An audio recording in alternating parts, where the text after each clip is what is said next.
Moin, Ladies and Gentlemen. Ich darf euch zum sehr spontanen und kurzen Technikvideo begrüßen im GBW-Bereich. Und zwar geht es letztendlich nur um das Thema High-Kappa montieren.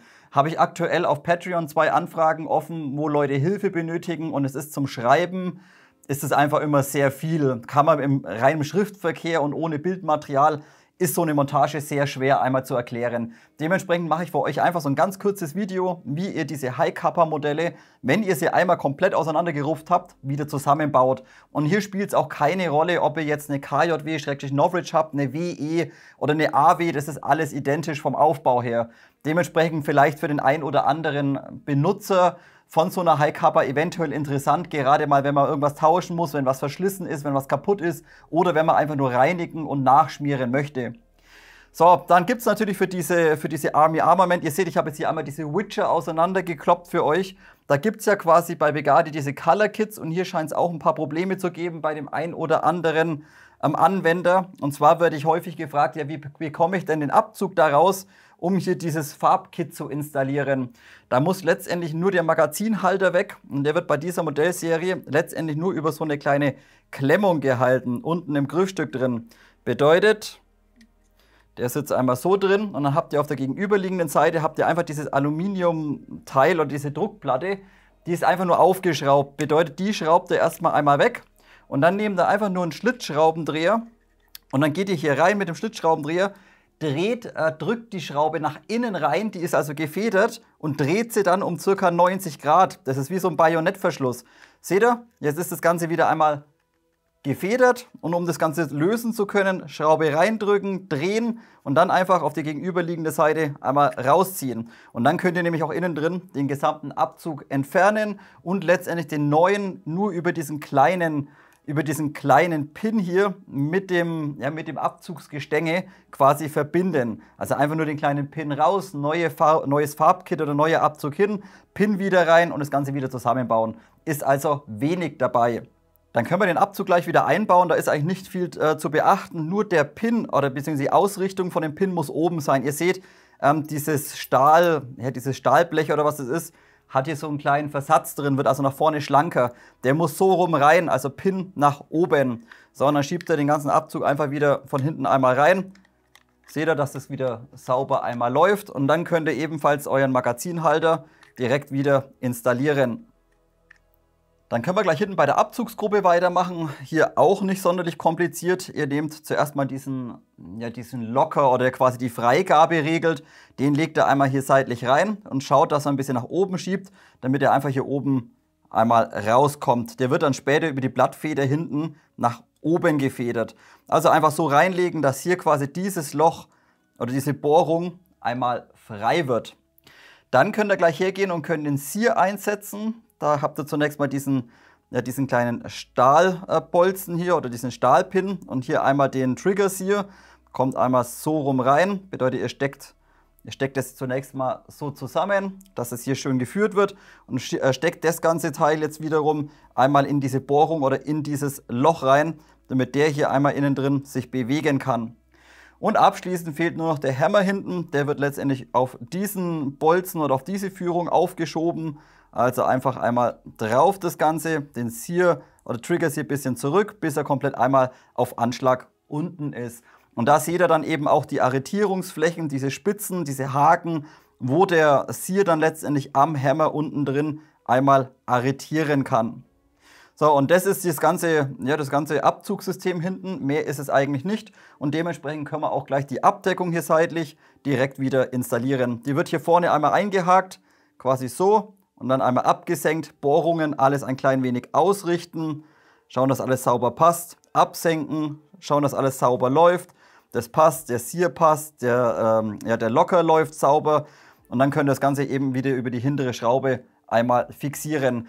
Hier vielleicht noch ein kleiner Punkt, falls ihr auf der gegenüberliegenden Seite, sorry, habe ich gerade vergessen, falls ihr auf der gegenüberliegenden Seite mal den Firing Pin demontieren müsst oder sowas, der wird auch nur einmal reingelegt und dann über die kleine Feder nach hinten gespannt.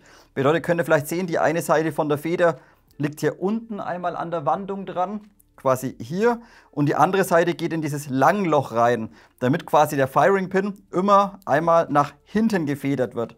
Bedeutet, wenn ich hier einmal drauf drücke, zack, wird er lose und federt wieder nach hinten. So, genau so. Und dann, wie gesagt, dann bauen wir das Ganze hier wieder zusammen. Dann können wir direkt das Griffstück einmal montieren. Zunächst mal kontrollieren wir, dass der Hammer komplett entspannt ist, also in der oberen Position. Dann setzen wir einmal unser Griffstück hier an und verschrauben das Griffstück zunächst mal mit dem Frame hier zum Beispiel. So, ist auch je nach Modell ein bisschen unterschiedlich. Im Regelfall einfach nur die beiden oberen Schrauben. Die unteren Schrauben am Pistolengriff braucht ihr natürlich nicht. Auch hier aufpassen, die Gewindegänge sind relativ kurz. Übertreibt also nicht beim Festziehen. Gerade bei einer Maruje oder so, da müsst ihr ein bisschen aufpassen. So, hier einmal leicht festziehen, leicht handfest oder gut handfest. Und dann hier im inneren Bereich natürlich nicht die Schraube noch vergessen, welche an den Abzugsbügel runtergeht. Diese hier. So, und dann kommen wir, glaube ich, zum wichtigsten Punkt, wo viele damit Probleme haben, gerade Einsteiger. Das ist die Installation von dieser Blattfeder hier hinten, beziehungsweise diese Steuerfeder. Ist eigentlich nicht viel dabei. Ihr müsst zunächst mal schauen, dass ihr die Triggerbar oder die Hammerstange einmal hochklappt. Quasi einmal nach oben klappen, dass hier unten alles frei ist. Dann müsst ihr ebenfalls schauen, dass hier dieser locker seitlich, der läuft später letztendlich unter den Sear drunter und muss gefedert sein. Bedeutet, ihr setzt die ganze Feder einfach hier unten in diese Kante rein, hier unten am Griffstück, senkt das Ganze ab und kontrolliert dann eben, dass hier oben diese Seite, also die rechte Seite jetzt im Bild, auf diesen Locker einmal drauf drückt, damit der nach oben gedrückt wird. Gleichzeitig diese Seite hier oder diese Feder drückt letztendlich einmal auf den Sear drauf. Hier im inneren Bereich könnt ihr das vielleicht ein kleines bisschen erkennen. Und die seitliche, dann hier ganz auf der linken Seite, ist dann für die Handballensicherung. So, bedeutet diese einmal reindrücken und jetzt die Hammerstange oder Hammerbar einmal absenken und so ein kleines bisschen fixieren.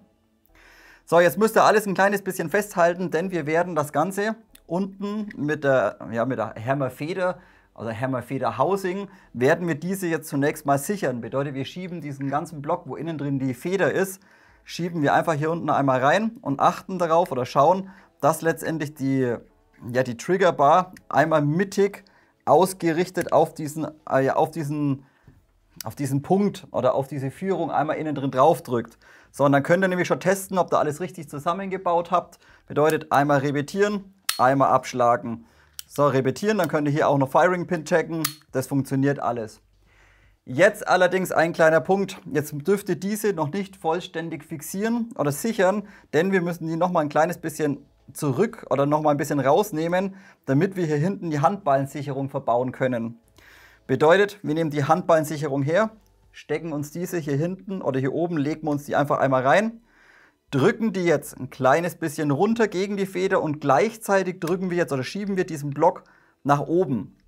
So, und jetzt ist das Ganze schon mal fest und wir können das Ganze letztendlich fixieren. Und hier kommt es immer darauf an, je nach Modell, entweder direkt den Pin durch oder jetzt hier bei dieser Army Armament muss zunächst einmal hier unten der Magazintrichter drauf. So, Magazintrichter drauf und das Ganze mit dem großen fetten Pin einmal sichern. So, der geht so rum rein. Okay, jetzt hat der fette Pin drin, jetzt wird hier hinten alles gesichert. Auch die Handballensicherung kann euch jetzt nicht mehr rausfallen, wird also schön gehalten. Und dann können wir direkt hier oben mit diesem Pin-System weitermachen. Ihr habt hier 2 Sicherungspins drin, da ist seitlich im Frame so ein Langloch. Und da habt ihr bei der Army Armament 2 Pins, einen dünnerer, kleinerer. Der kommt zuerst rein, der ist letztendlich dafür verantwortlich für den Slide Catch bzw. für den Verschlussfang vorne. Bedeutet dieser kleine Pin mit der Rundung nach vorne natürlich einmal hier hinten in das Langloch rein. Dann kommt die Feder hinterher. Einmal diese kleine Mini-Feder hier, wenn ihr sie sehen könnt. Auf den Pin drauf, ebenfalls mit reinstopfen und zu guter Letzt einmal der etwas größere Pin. Der kommt ganz da hinten rein. Hier müsst ihr mal ein bisschen aufpassen, je nachdem, wie ihr das handhabt, kann es passieren, dass wenn ihr den jetzt dann reindrückt und ihr lasst den los, dann springt euch der wieder nach hinten raus. Also da ein bisschen aufpassen, dass ihr den nicht verliert. Okay, so halten wir den ein kleines bisschen fest, dann können wir auf der gegenüberliegenden Seite schon mal die Flügelsicherung installieren.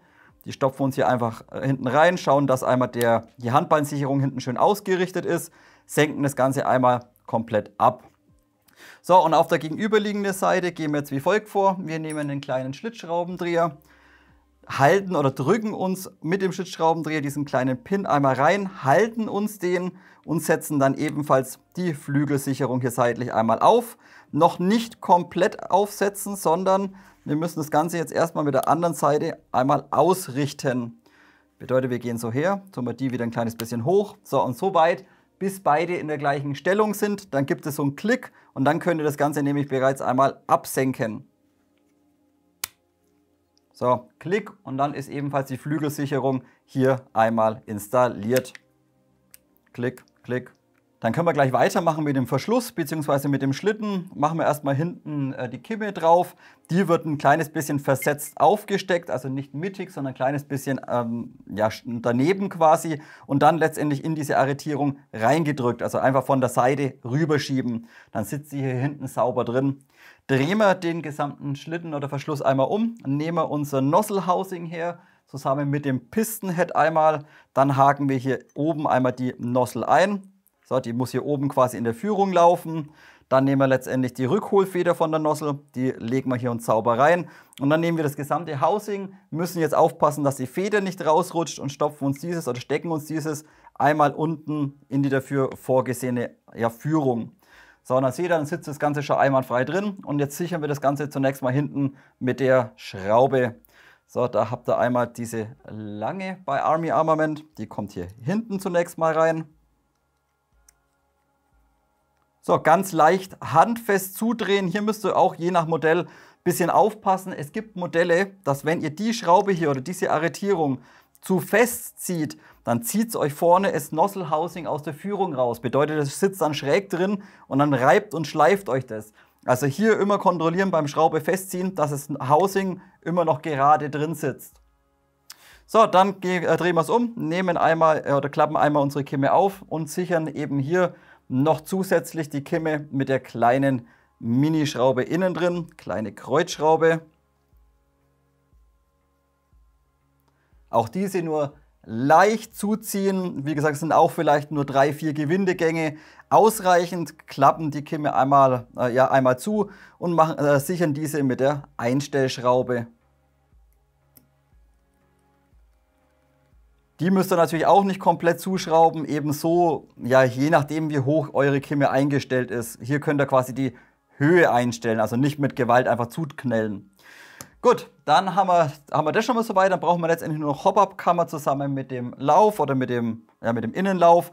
Einmal den Outer, dazu stecken wir erstmal alles so zusammen. Dann müsst ihr hier nur seitlich mit der Führung ein kleines bisschen vorbei. Auch das kann je nach Modell ein kleines bisschen unterschiedlich sein. Ihr seht jetzt hier bei Army Armament geht es sehr einfach. Bei anderen Herstellern kann es sein, dass ihr da mit dem Schlitzschraubendreher kleines bisschen hier diese Seite ein bisschen rausbiegen müsst. Ganz, ganz minimalst oder mit sehr viel Kraft das Ganze vorbeischieben müsst. Das ist aber normal. Also hier einmal vorbei, dann schauen, dass das alles ausgerichtet und arretiert ist. Stopfen wir das Ganze von vorne einmal in den Verschluss rein. Hop-Up-Kammer komplett nach hinten gegen die Nozzle. Und jetzt fehlt letztendlich nur noch einmal unsere Recoil Spring bzw. Schließfeder. Einmal Spring Guide ist bei Army Armament zweiteilig. Nehmen wir her. Ebenfalls die Führungshülse nehmen wir uns her.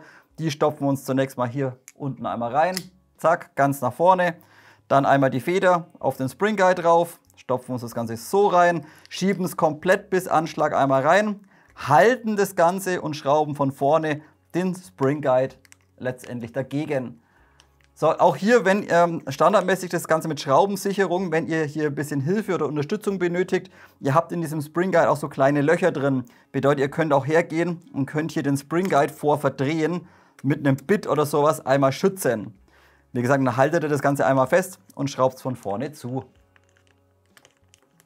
So, dann schauen, dass der hier schön sauber laufen kann. Dann nehmen wir letztendlich auch noch unser Griffstück her. Da können wir jetzt den Hammer einmal spannen oder aufziehen.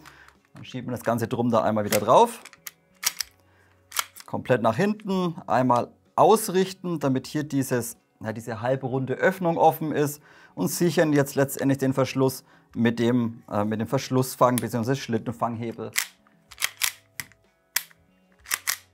Zack, and voila, schon ist einmal eure High Kappa wieder fertig montiert und gegebenenfalls eventuell so ein Color Kit letztendlich verbaut. Also Leute, ganz kurzes, spontanes Video. Ich hoffe, jeder, der jetzt noch weitere Fragen hat, oder hiermit sei jedem geholfen, der hier Probleme hat bei der Montage von so einer High-Kappa. Und wie gesagt, ob ihr da eine WE, eine AW, eine KJW-Norwich habt, spielt keine Rolle. Vom Aufbau her sind die High-Kappas letztendlich alle exakt identisch. Gut Leute, das soll es gewesen sein. Ich bedanke mich, dass ihr dabei wart, dass ihr zugeschaut habt. Wir sehen uns zum nächsten Video. Bis dahin, haut rein.